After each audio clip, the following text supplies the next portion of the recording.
ทีวีดอก18คันนี้1,200 วัตต์104ตัวนี้เพิ่นเอามา4ดอกวงเพิ่นนี่มีทั้งหมด8ดอก8ใบสำหรับตัวเบสนี่แหละบรรยากาศโดยรวมบัดนี้สันลุมนี่ขับเบสแล้วบัดนี้ตัวนี้เป็นตัวมีนาขาวเพิ่นน่าจะแก่กลางตัวนี้นาขาวมีปีคอร์ดคอร์ด2ทางมีปลั๊กไฟมีเสือเพิ่นยังบ่ได้ลงบ่มีคิวเพิ่นใส่ระบบ2ทางแล้วออกงานปีนี้ในชื่อบ่จักเทื่อแล้วบัดนี้โอ้นับบ่ได้หลายงานแล้วเนาะแม่นว้า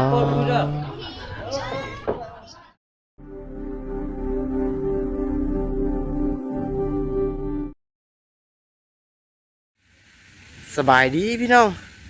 อยู่กับสลีอีกคลิปหนึ่งตอนนี้นี่อยู่บ้านกำลังสิไปเบิ่งมีน้องอยู่บ้านเขามาขอก็คือเจ้าบ่าวอยู่ที่บ้านวังกุ้งสิไปขอเจ้าสาวอยู่ที่บ้านสลีพี่น้องเนาะน้องหน้านี่เคยออกคลิปกับสลีหลายเทื่อไปถ่ายทำคลิปแต่ละจุดแต่ละบอนกับสลีไปกับเพิ่นหลายเทื่ออยู่สำหรับหน้าได้ครับชมน้ำกันอยู่เหือนเพิ่นพี่น้องว่าเพิ่นเฮ็ดแบบใดแน่ขั้นตอนจุดใดแน่ขอน้องสาวเพิ่นหรือว่าขอเจ้าสาวในบ้านสลีคลิปนี้ตัดภาพมาจุดนี้พี่น้องห่างจากเฮือนสลีน่าจะอยู่ใน200 เมตร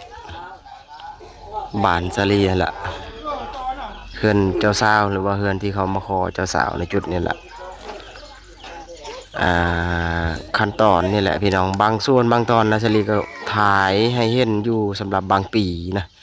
แต่ว่านี้คือขั้นตอนคอเจ้าสาวเขาลมในเทิงเหือนนั่นแหละเวียกหลายๆอย่างผู้ใหญ่ทาง2ฝั่ง2ฝ่ายผู้ใหญ่ทางเคยผู้ใหญ่ทางเจ้าสาวเจ้าฝ่ายฝ่ายหญิงฝ่ายชายบนลมกันในเทิงเหือนในจุดนี้แหละลังนี่แหละข้างในเหือนเผาบรูทั้งสองพี่น้องเนาะเจ้าสาวและเจ้าบ่าวหลังจากที่ล้มขั้นตอนจุดนี้แล้วขั้นตอนต่อไปก็จะนัดหมายสู่แต่งตามพิธีของประเพณีต่อไปนี่หลักๆเลยมาขอมายังก็ต้องมีการกินหมูกินไก่นี่ทางนี้กินหมูคนชนเผ่านี่เขาชื่อว่าเชื่อถือที่ประเพณีพิธีของเพิ่นเอาหมูเอาไก่เป็นหลักในจุดนี้ล่ะนี่ในหม้อแล้วก็อีกฝั่งหนึ่งในเทิงเฮือนก็ล้มเวียกอยู่ชลีจะพยายามเก็บภาพอธิบายบางจุดบางตอนบางส่วนให้พี่น้องได้เห็นนำกันการขอเจ้าสาวทางบ้านชลีเขาเฮ็ดกันแบบใดแน่นี่แหละข้างในเฮือนรอบๆพี่น้องเนาะผู้ใหญ่ในเฮือนนี่ก็คือเจ้าของเฮือนในหน้านั่นแหละที่ชลีเคยถ่ายทำกับเพิ่นหลายเทื่ออยู่ตัวนี้เป็นหม้อต้มหมูนี่ต้มก็ต้มสุกแล้วเริ่มสุกแล้วนี่ที่ทางเคยเพิ่นเอามาหมูหลังจากที่สุกและขั้นตอนต่อไปก็จะได้มอบอาหารส่วนนี้เนี่ยแหละหมูก็เป็นการข้อขั้นตอนนี่แหละเชอรี่ก็อธิบายถึกหรือบ่นี่เจ้าสาวพี่น้องผู้ย่างไปเนี่ยเจ้าสาวพี่น้องเนาะผู้ย่างขึ้นเฮือนนะผู้นั้นแหละคือเจ้าสาวที่เขามาขอมื้อนี้นะผู้นั้นแหละอันนี้หน้าอาจารย์นี่พอโจใส่เดี๋ยวเชอรี่จะขึ้นไปเบิ่งในเฮือนก่อนว่าเขาเฮ็ดหยังแน่พี่น้องฟังเฮือนก็มีการเฮ็ดอยู่เฮ็ดกินอีกส่วนหนึ่งนะในเฮือนครัว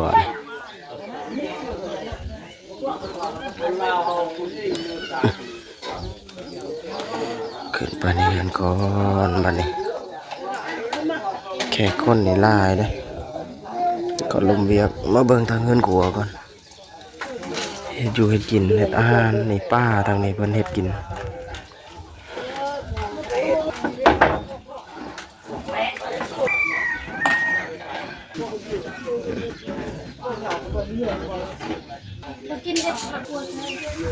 ข้างในเฮือนนี่คนล้มเบียกกันอยู่เลย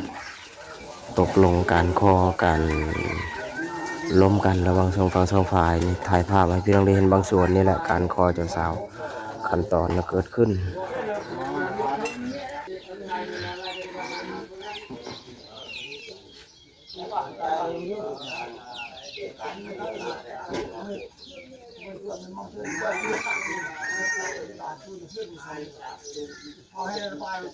นั่นแหละคือขั้นตอนที่เขาร่วมกัน แต่สวัสดีจะบอกเขาไปถ่ายไกลจนเกินไปเสี่ยงจะมีเสียงที่เป็นอบรมกันในจุดนั้นนะผู้ใหญ่สูงสุดในหมู่บ้านเลยในจุดนั้นแหละพี่น้องเนาะมาอ้วกองตัดภาพมาจุดนี้อีกบัดนี้ในหม้อหมูสุกเลยได้ตัวนี้เลยหมูต้มหมูนี่สุกเลยเสียขึ้นเอาไปทำอาหารต่อบัดนี้น้ำฮ้อน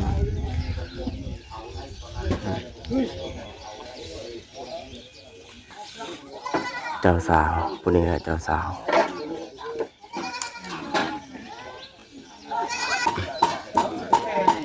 เดี๋ยวจะขึ้นไปในเฮือนอีกครั้งหนึ่งนะเพิ่นกำลังทำอาหารละหมูนั่นแหละขั้นตอนต่อไปนี่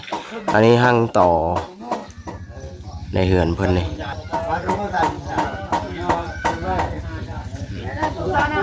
เพิ่นประดับประดาในจุดนี้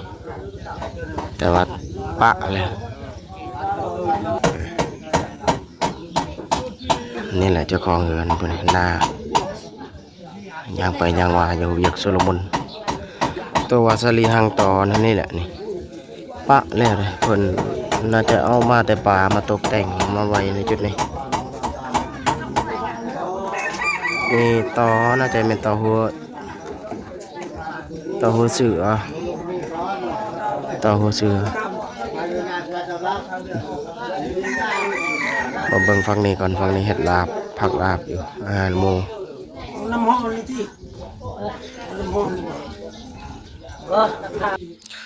อยู่ในขั้นตอนทำอาหารอยู่เลยครับข้างในเฮือนในจุดในเฮือนครัวของเฮือนเจ้าสาวพุ่นแหละหมูสุกนะสุกเลยเป็นแบบนั่นแหละนะต้ม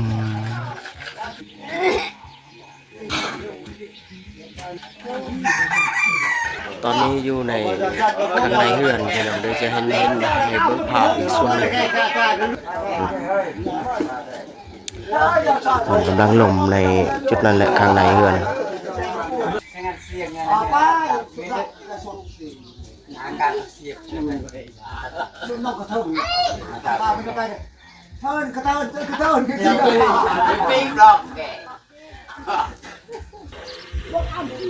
นี่แหละเขาลมเวียกอยู่ในเทิงเฮือนสลีก็ไทยเห็นให้บ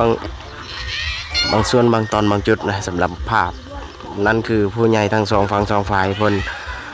ขั้นตอนล่มหรือว่าตกลงการขอการนัดไม้กันหมอบเงินการก็ถือว่าหลายๆอย่างที่เกี่ยวกับงานแต่งนั่นแหละเฉลีเชื่อว่าน่าจะมีฝั่งอื่นหรือจุดอื่นนำเนาะการสู้ขอว่าสันซาพี่น้องเนาะสำหรับจุดนี้ภาพนี้ที่เฉลีถ่ายในเมื่อกี้ในเฮือนทีมงานเจ้าบ่าวทีมงานเจ้าบ่าวนี่เจ้าบ่าวเจ้าสาวนี่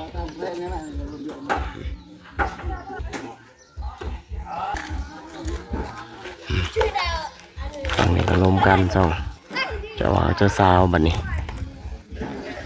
นี่แหละในเสานี่แหละเจ้าบ่าวเจ้าสาว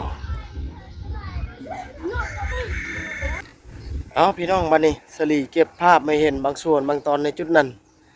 สิไปเบิ่งเครื่องเสียงก่อนบัดนี้ถ่ายพอเห็นประมาณนั้นพี่น้องถ่ายยาวบ่ได้คลิปนั้น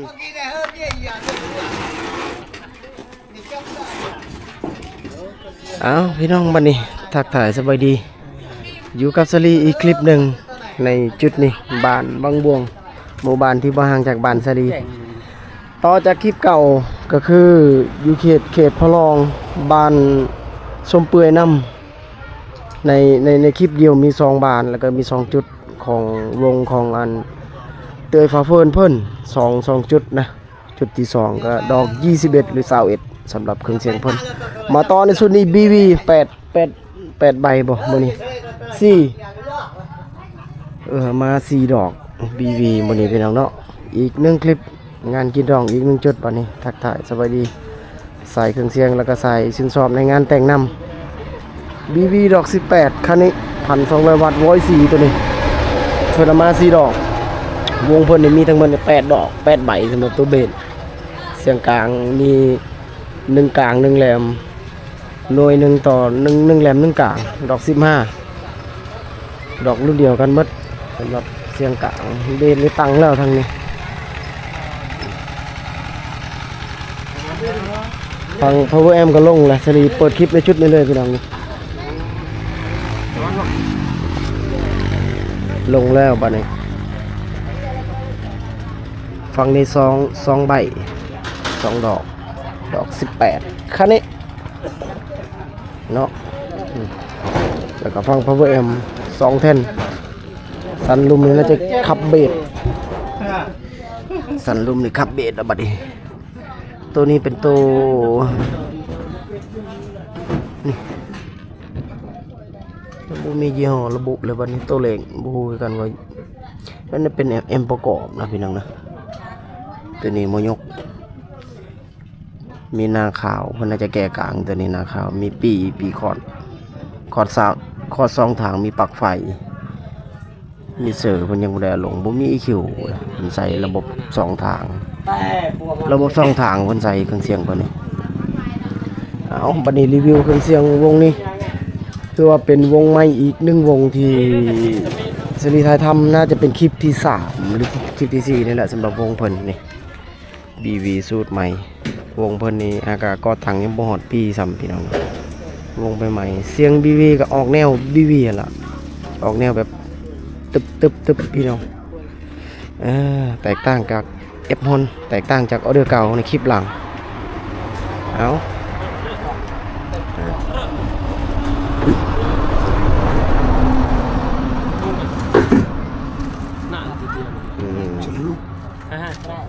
อยู่ในการตั้งตู้เบสตั้งทางยังดีระบบสติกคอนเสียงกลางตัวนี้โอ้ยเสียงกลาง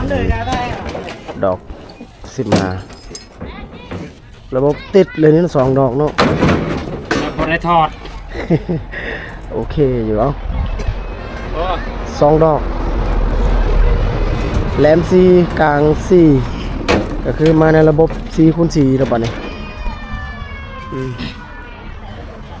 นี่แหละทีมงานเพิ่นทีมวงนี้นี่โอ้หลายทีมงานเพิ่นนะอันนี้คือรถที่บรรทุกเครื่องเสียงแก่เครื่องเสียงของเพิ่นโดยเฉพาะเลยเมื่อเดือนลังนี่ก็ออกงานอยู่พะลองเนาะวงนี้เคยออกงานอยู่พะลองอยู่ ซีรีส์เคยไปถ่ายในคลิปลังอยู่ถ้าผู้ใดยังน่าจะชื่อใดนะ2-3 มือลังนั่นแหละที่ซีรีส์ลงไปคลิปที่มีการแห่เจ้าบ่าวก็คือแห่เจ้าบ่าวไปที่บ้านนาทะลังในซองแถวที่เขียนว่าเมืองพีนนี่ยังไงล่ะถ้าผู้ใดยังชื่อใดซีรีส์ลงไปอยู่เคยก็คือผู้นี้ล่ะนี่ผู้นี้เลยที่เอาเมียบ้านนาทะลังผู้นี้แหละรีวิวยอดกระชอนสำหรับคลิปลังพี่น้องเฮ้ยโจลวงเลยจ้ะหมัดแล้วบัดนี้โอ้แบบนี้เนาะสุดยอดบัดนี้นี่แหละบรรยากาศโดยรวมบัดนี้ถือว่าผู้คนนี้กำลังอยู่ในขั้นตอนรวมตัวลายมื้อแรงตอนกลางคืนเพิ่นจัดงานพี่น้องซีรีส์ก็เก็บภาพได้บางส่วนบางตอนนะต่อจากคลิปเก่าอยู่บ้านสลีในเฮือนหน้าก็คือมีการคอเจ้าสาวแล้วมาต่อในจุดนี้เนื่องจากว่าจุดนั้นนะสลีบ่ได้อัปเดตจนทั่วถึงเนาะ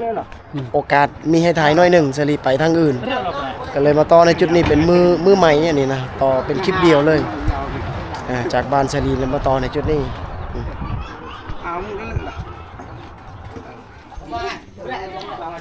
นี่บัดนี้ต่อทรายอยู่อันนี้เสียงกลางตัวนี้ครับกลาง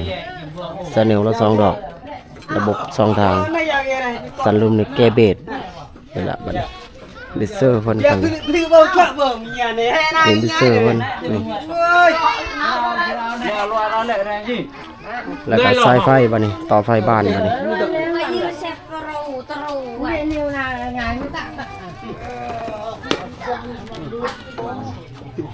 ได้ต่อไฟแล้วบ่บัดนี้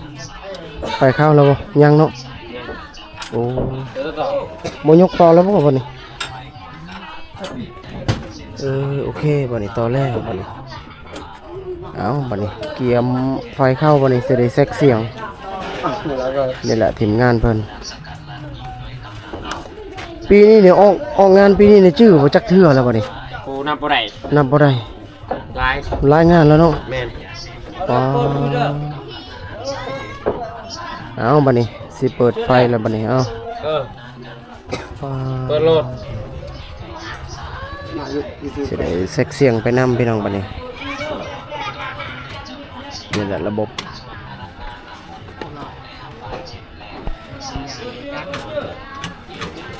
Bon, saya siap dengan lain. อุ้ยตุมูดอุ้ยตุมูด แล้วก็มาเบิ่งทางนี้นำพี่น้องเพิ่นขายเครื่องขายของนี่ขายมักสลีขายของกินของอยู่นะโอ้ยงานดองนี่เขตบ้านนอกของหน้านี่โอ้ยพบเจอได้หลายอย่างเลยพี่น้องโดยเฉพาะเครื่องกินเครื่องอยู่เพิ่นขายกันพ่อค้าแม่ขายนี่มักสลีขายกับจุดอื่นบ้านอื่นคือกันพบเจอได้เขตชนบทของกินของอยู่ที่เด็กน้อยเขามักทางพุ่นก็อีกสุดหนึ่งเต้นโตเต้นมื้อแรงนั้นน่าจะมีคนมาร่วมในจุดนี้เต็มหมดเลยพี่น้องเนาะมาอวยของกล้องทางด้านหลังนี่ด้านหลังเฮือนครัวการทำอยู่ครัวกินหลากหลายสารพัดอาหารก็เกิดขึ้นในจุดนี้ล่ะพี่น้องเนาะบัดนี้นี่ดิโอ้ยเจ้าสาวสลียังบ่ฮู้ว่าเป็นผู้ใดเนาะบัดนี้นี่ดิ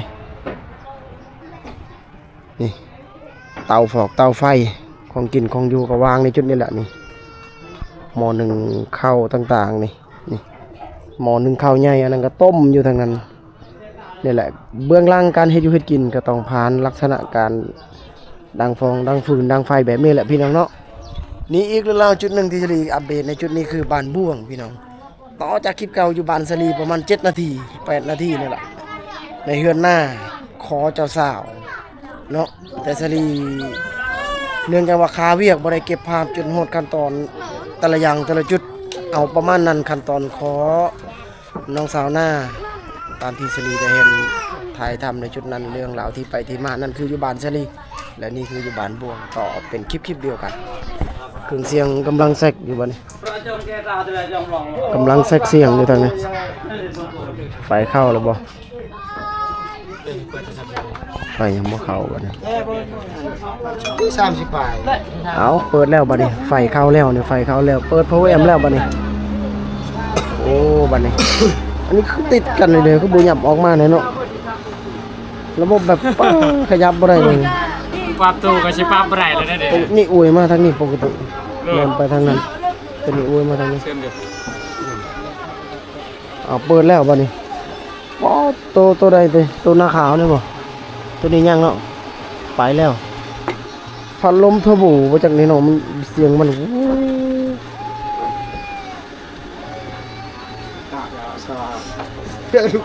แอมปิดแอมประกอบ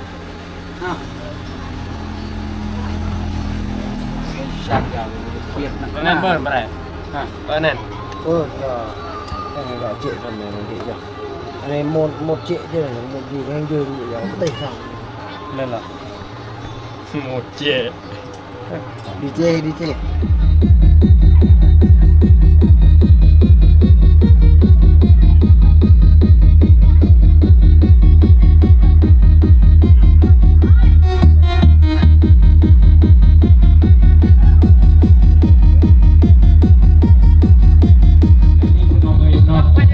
สำหรับข้าพเจ้าได้มาอัดใส่พี่น้องก็วันนี้ก็เป็นพิเศษพี่น้องเลยได้มาอัดใส่พี่น้องสำหรับการแต่งที่ได้ทำมากก็เป็นงานที่เป็นเกียรติที่สุดพี่น้อง ไก่สบายให้เนาะขอนะ อะไรสองสามสี่ละอะไรสองสามสี่เอาจะเก่าศูนย์เลยหรอเอาสุขสมัยนี้พี่น้องบ้านไก่เคียงเนาะเอาสายสบายเนาะเอาอย่าเพียงเยี่ยกุ่นเนาะบัดสวรรค์บ่ พี่น้อง นั่นก็คือคลิปที่สลีอัปเดตในจุดนั้นก็คือบานวังบ่วงนะบานวังบ่วงนั้นเป็นเขตก็คือจุดตำบิดก็คืองานอยู่บ้านสลีขั้นตอนขอเจ้าสาวเท่าที่สลีถ่ายทำได้เอาประมาณนั้นเนื้อหาประมาณนั้นพี่น้องเนาะการสู่ข้อเจ้าสาวระวังช่องทางช่องฟังช่องฝ่ายเจ้าเบาอยู่ที่บ้านวังกุ้งสำหรับงานดองของน้องสาวหน้าสื่อหน้าของอ้ายเพิ่นสำหรับอยู่บ้านสลีและสลีถ่ายทำเอาประมาณนั้นแล้วต่ออยู่บ้านบ่วงเพิ่นเอาลงเครื่องเสียงกับประมาณนั้นพี่น้องเนาะถือว่าคลิปนี้เป็นเรื่องราวทั้ง2.2บอนก็ถือว่าเกี่ยวข้องกับงานแต่งถ่ายเท่าที่สลีถ่ายได้และอัปเดตเท่าที่สลีอัปเดตได้และเป็นจุดเป็นบอนเนื้อหาเอาประมาณนั้นขอบคุณหลายๆพี่น้องเอาประมาณนี้ก่อนไว้พบกันใหม่โอกาสหน้าคลิปนี้เอาประมาณนี้ก่อนพี่น้องเจอกันใหม่ในโอกาสหน้ายังมีงานแต่งอีกจุดหนึ่งบัดนี้